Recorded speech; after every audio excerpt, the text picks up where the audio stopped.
മഹാദേവൻ ഇന്ന് എന്താണ് നമ്മളോട് പറയുന്നത് എന്ന് നോക്കാം. ഇന്ന് സത്സംഗത്തിൻ്റെ ഗുണങ്ങളാണ് പറഞ്ഞു തരുന്നത്. സത്സംഗത്തിലൂടെ സുരക്ഷിതത്വം, ഭക്തി, ജ്ഞാനം, സദ്രസങ്ങൾ, ആനന്ദം,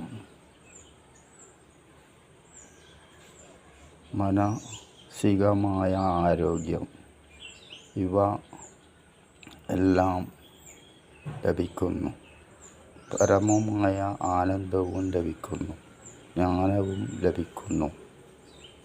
ഇതൊന്നും എവിടെ നിന്നും പണം കൊടുത്താൽ കിട്ടുന്ന കാര്യമല്ല. മഠങ്ങളിൽ നടത്തുന്ന സൺഡേ പ്രോഗ്രാമിലൂടെ, ഉദാഹരണം മാതാ അമൃതാനന്ദമയി മഠം പോലുള്ള ഹിന്ദു മഠങ്ങൾ നടത്തുന്ന സൺഡേ പ്രോഗ്രാമിലൂടെ മഹാദേവൻ നമുക്ക് തരുന്നത് ഇതൊക്കെയാണ്. ഈ സന്ദർഭം നമ്മൾ പൂർണ്ണമായും ഉപയോഗിച്ചാൽ ആത്മീയമായ ഉന്നതിയിലേക്ക് നാം എത്തപ്പെടും.